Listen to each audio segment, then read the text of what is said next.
وسيق الذين كفروا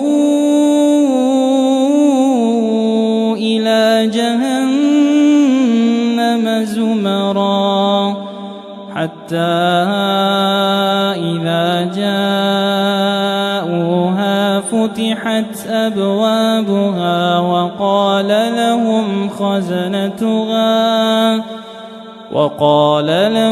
خزنتها